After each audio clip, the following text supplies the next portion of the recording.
Hi there, I'm Namish Patel Owen, and you're listening to Live Your True Self, episode number 94. After 18 years doing corporate, in 2018 it became about doing me, doing what I love. Not that long ago, I too felt stuck, lost, and longing to be something more, asking myself, who am I anyway, and what's my purpose? Full of self-doubt and fear of failure, fast forward to this moment and you'll see a version of me that's true to myself, calm, confident and clear, even in the messiness. Inspired by Krishna's words in the Bhagavad Gita, the mind can be the friend of the conditioned soul and his enemy as well. So perspective is everything. No matter where you are on your spiritual journey as a high achiever, I'm here to guide you.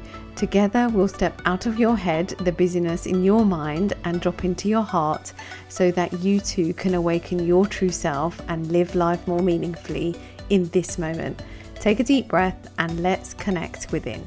Welcome back, lovely one. Thank you for being here today. Let's talk about meditation, what meditation really is and isn't. We know the benefits meditation brings when it comes to well-being, and I know so many people want to practice meditation, either start or practice more consistently. But lately, through hosting my 30 days of meditation journey, Inner Calm, on YouTube, and in so many conversations I've heard the same things come up again and again. I can't silence my mind. I can't sit still. I don't have time. It's hard to do it on my own consistently. If any of this sounds familiar, you are not alone. Meditation isn't about having a quiet mind or perfect stillness or doing it in a perfect routine day in, day out. It's about meeting yourself as you are in any given moment. And I'm here to guide you gently through that. So today I want to lovingly clear up those blocks and share my view on what meditation really is from the wisdom of Vedic philosophy, which is what I've been taught, and actually my own experience of meditation. You'll hear about the true meaning of meditation, some beautiful types of practices rooted in the Vedic tradition, and how to overcome some of those common struggles so you can meditate with more ease, intention, and love. Not because you think you should, but because over time you'll find you don't want to be without it.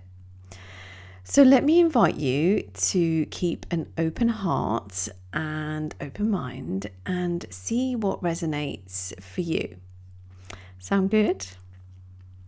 So let's dive into what meditation is not. Let's start by gently letting go of some myths. And these may be things that you've picked up along the way because you've heard someone say it or share it, and that's okay. But meditation is not about silencing the mind. It's not about stopping your thoughts or having zero thoughts. It's not about sitting perfectly still in a cross-legged position in pain for hours. It's not about fixing anything, and it's definitely not another thing on your to-do list. And I say this with so much love because I once believed some form of each of these things too. Back in 2018, I took a mindfulness course, and that's when I first learned the power of simply observing, not fixing, not forcing, but simply noticing what is. in terms of what is within, with curiosity and no judgment. And that shifted something in me. And then during my meditation teacher training a few years ago, I'll never forget what my teacher said. And he asked the class early on in the training, what's the purpose of meditation? And of course, most of us replied with some version of to quieten the mind and, to be still. And he said gently, nope. We all looked at each other like a little bit confused and like question is like, he did hear correctly what we said, right? And he said, the purpose of meditation is to find out, who am I? And that was just mind-blowing. Who am I in this moment? And he went on to explain that meditation isn't about controlling the mind. It's about searching for the self and then realizing the self. And it's the difference between knowing who you are and truly understanding it from within. It's that deeper awareness and then application of knowing who you are in our day-to-day world. And so in terms of Vedic philosophy, meditation is simply a way to connect with the self, the soul or Atma. It's not about doing more, it's about being still or being in flow, depending on what you're practicing, being aware, being present with what is, no matter what it is, all the feelings, all the thoughts, or the opposite, like really clearing out the thoughts and clearing out any focus that is not intended. And it's the gentle art of turning inward. And it could be seeking answers or guidance from within. It could be noticing the mind, but not identifying with it. And in meditation, thoughts may come, and they will, but it's this knowing that we are not our thoughts.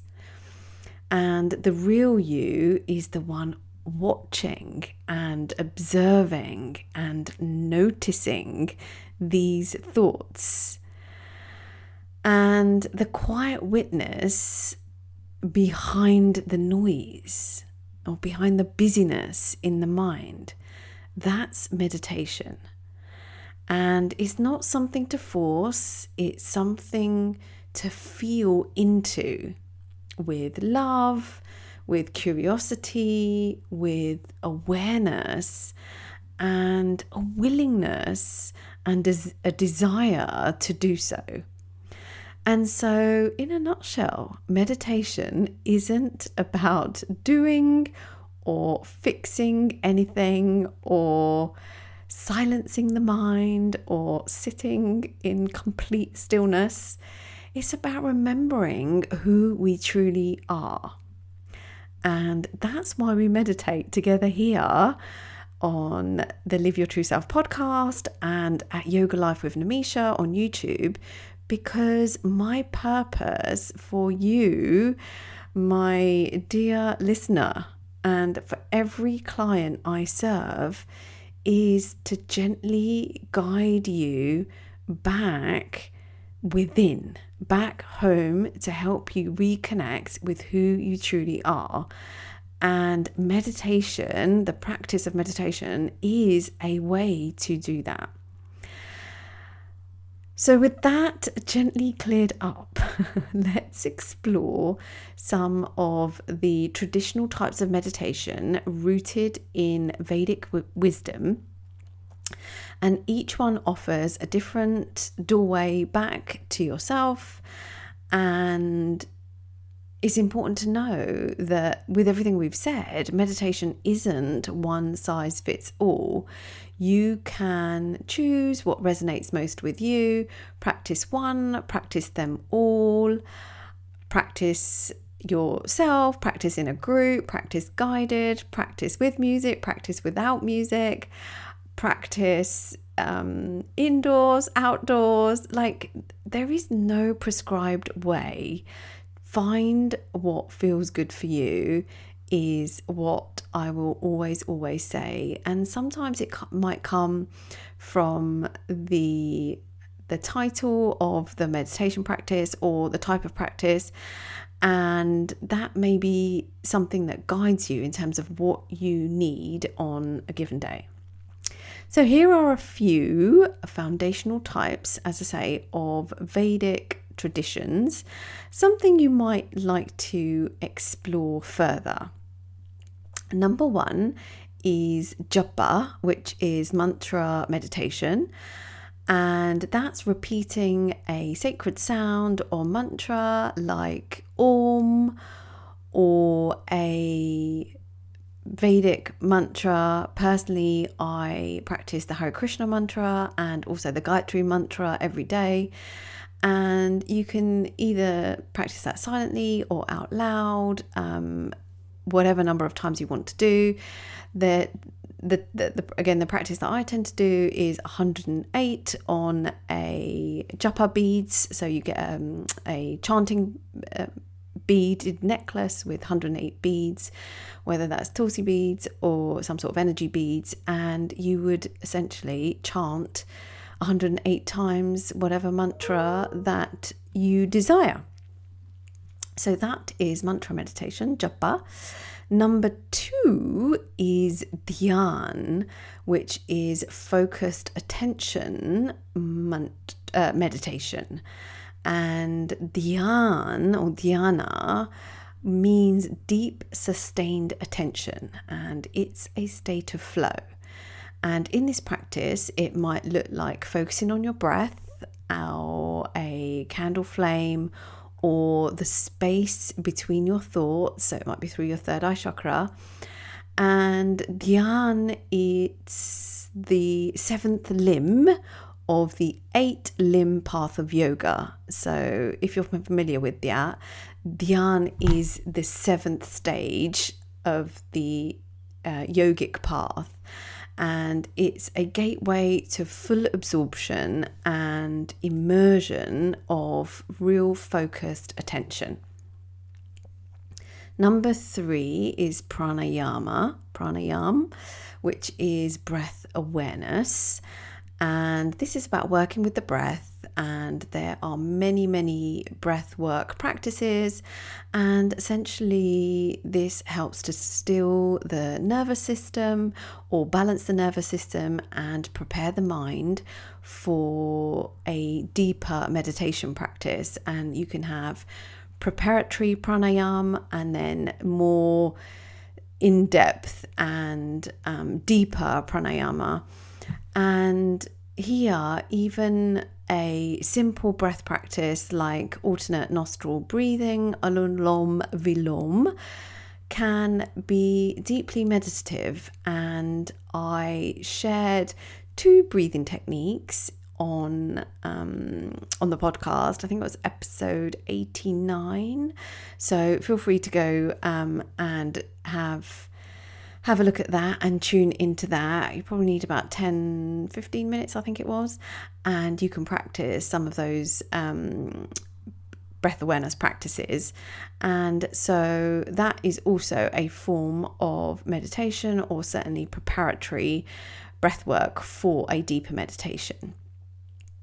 Number 4 is bhakti, or devotional meditation. And this is meditation through love, offering your heart to something greater. And it can come in many forms. It could be chanting, singing, or simply sitting in a loving space, remembering the divine or something greater, whatever it is that you believe in. It could be reading. So, for example, reading the Bhagavad Gita is devotional meditation in a sense. It could be also in cooking and offering food to God, but then also then to loved ones.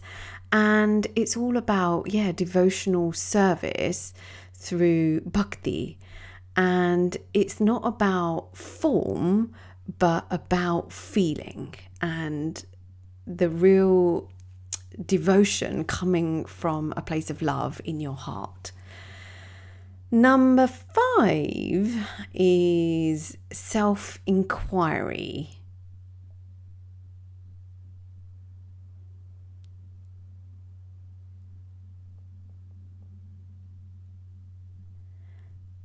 Gyan meditation. And sometimes it's pronounced Jnana, but it's Gyan meditation. And this is a more reflective approach, which goes back to the essence of meditation, gently asking, who am I? And it's about observing the mind and then going beyond it to rest in the awareness that sees everything but is not caught in anything. And this is something that I weave into my meditation practices, certainly for the 30 days of meditation in inner calm, because what we're doing is essentially a self-inquiry to cultivate more calm and peace and connectedness within. And that is always rooted from a place of knowing who we are and reconnecting with who we are. So these are just some of the foundational meditation practices. All of these are valid. None of them require perfection or any particular situation or circumstance. What I would say is the most powerful meditation is the one you actually practice and the one you'll actually return to again and again with intention and meaning. And so find what feels good for you. Like, I cannot stress that enough. Meditation does not have to be a challenge. Certainly that not for me, and I wouldn't want you to think of it like that. If you do, then that is something for you to just have a moment to sit with. It's not a challenge. It really is something for you to practice from a place of openness and willingness. And there's no preconditioned ways or set times or environments. Like, you do you. And I've often said and shared sometimes on social even that sometimes, a deep nourishing breath or two is a form of meditation. So like, you can meditate anywhere at any time and anyone can do it. Like, just taking a few conscious deep breaths in the moment is a form of meditation, and that guides you gently in and accesses that inner wisdom to help you inform your next decision. And so it could be as simple as that. So find what feels good for you. Let's take a moment to address those initial blocks we talked about at the beginning, and let's help you move away from that. So, having said what I have, if you have the thought, I can't silence my mind, this is my response with so much love. Great, you're not meant to, right? And this is directly to your brain. The mind thinks just like the heart beats. The goal isn't silence, it's awareness with what is. even noticing that your mind is busy, that's meditation, right? Even noticing your thoughts, that's meditation. And so the goal is not to silence your mind. Like, just let that sink in and let that thought go. The goal is to be with what is. So that is a new thought I would invite you to think. Number 2, the block, I can't sit still. And here's my response to your brain. Movement is welcome. You don't have to sit still. You can meditate sitting, but lying down, walking, journaling, even doing maybe some chores, like I said, because as long as you are present and you are conscious and aware, that is a form of meditation. And what I would say is stillness, in terms of the intentional stillness, that grows with practice. Not as a rule, but as a natural result, the more and more you practice. So stillness just comes naturally. So when I practiced before, it was hard. It was really hard for me to get to a place where I could be with meditation. But over time and over practice, I am able to tune in so much more easily, if that's a word, and consciously, with so much love. And it starts with that, just being open to what it is, not trying to resist it, not trying to push it away, not trying to fix it, but just be with what is. And when you are able to do that, the stillness just comes, I promise you. So my thought for you to practice instead is, I can sit still and I can move. I can sit still and I can move. And interestingly, a couple of the almost every meditation actually that I've done so far on the inner calm journey, and we're on day, oh gosh, I've lost track now. Anyway, as we speak, we're about 2 weeks in at the time of recording this. Every practice has a form of movement, and it's essentially with our arms, whether we go into prayer position, whether we are moving our upper body in keeping with the theme, whether we're cultivating courage or strength, we're tuning in, putting our hand on our belly, hand on our heart. So yeah, movement can also be in a sitting position. So I can sit still and I can move and meditate.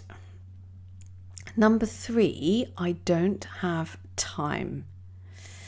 Yeah, this is a thought, and definitely one that comes up for many people, and it did for me sometime.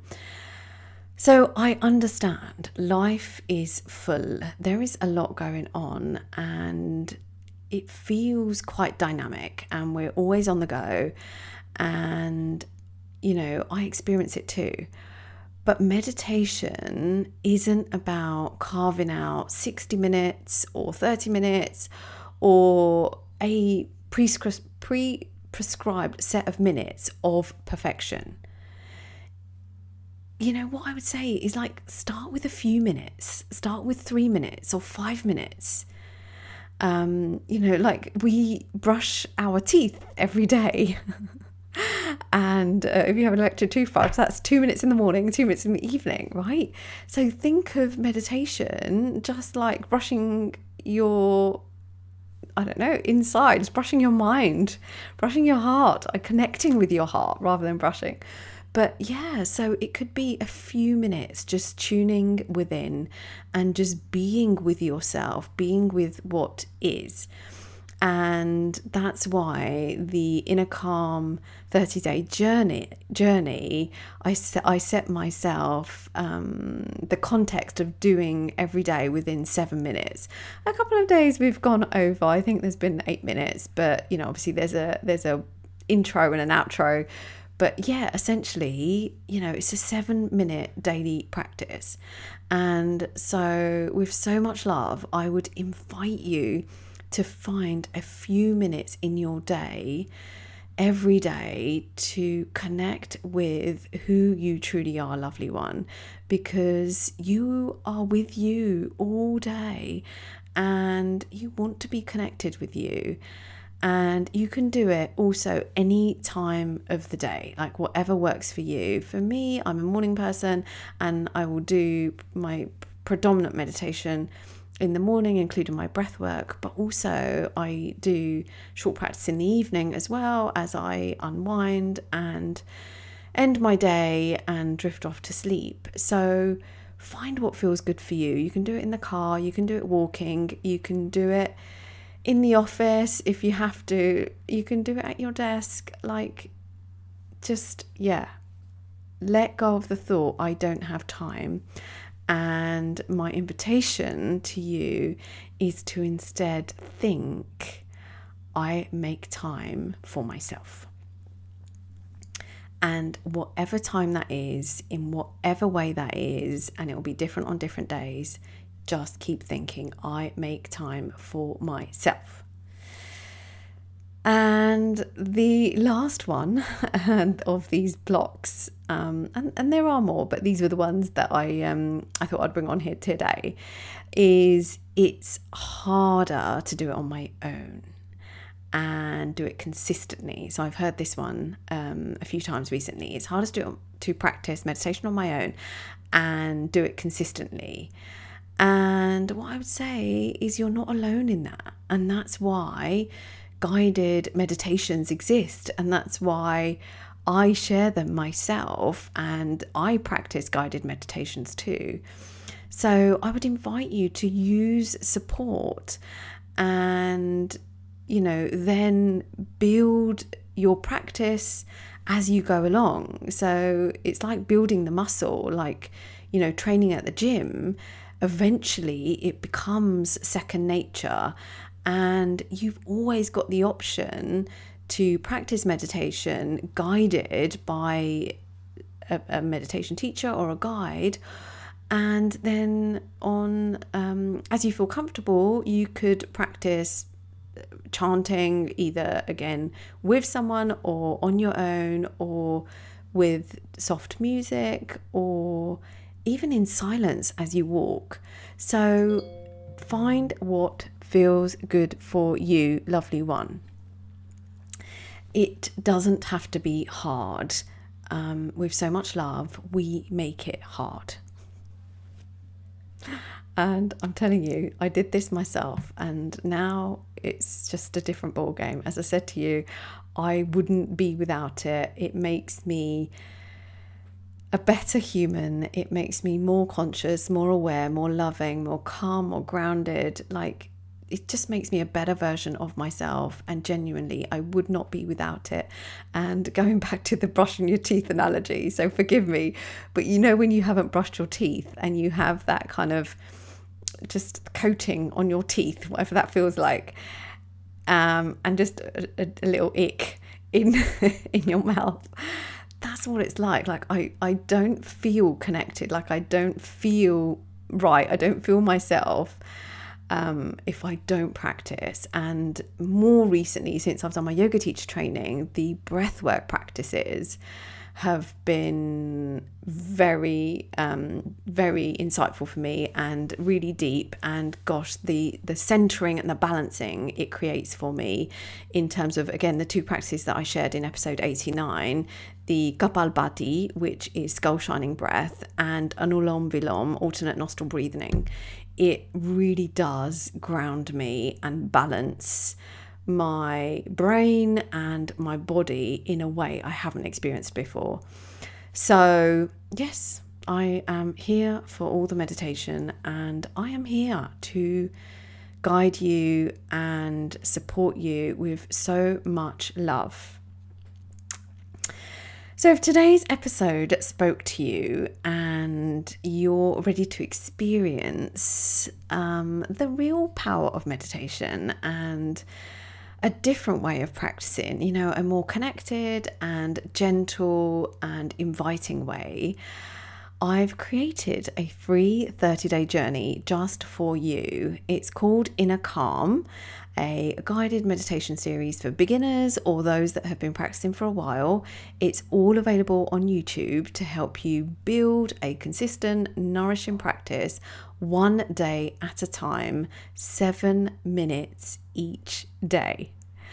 You don't have to do it alone. Just press play and let me guide you. And all you need is a comfortable sitting position, because most of them are done sitting, and you need 10 minutes. That is all. The practices are 7 minutes, but I would invite you to just be with yourself and reflect after, so you've got a couple of minutes before going back into your day. So simply search Yoga Life with Nimisha on YouTube. Come find me, subscribe to the channel and find Inner Calm, a 30-day meditation journey. And that is all yours to experience. And just imagine who you will be after 30 days of practicing.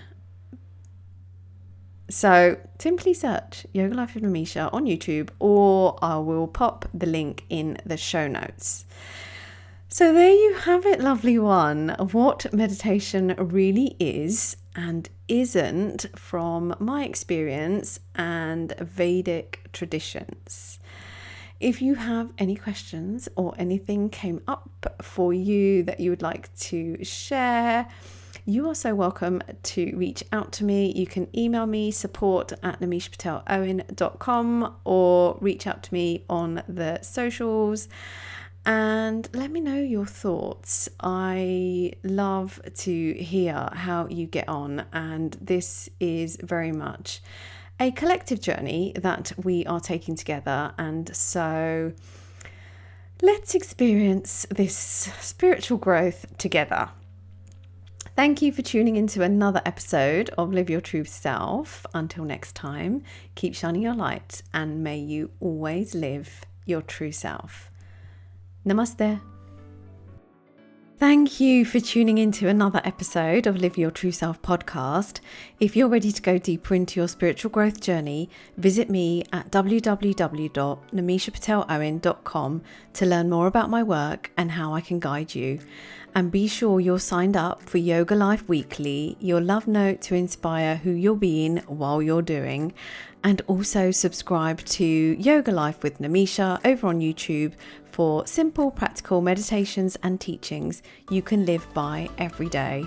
It's an honor to guide you in reconnecting with who you truly are. Bye for now.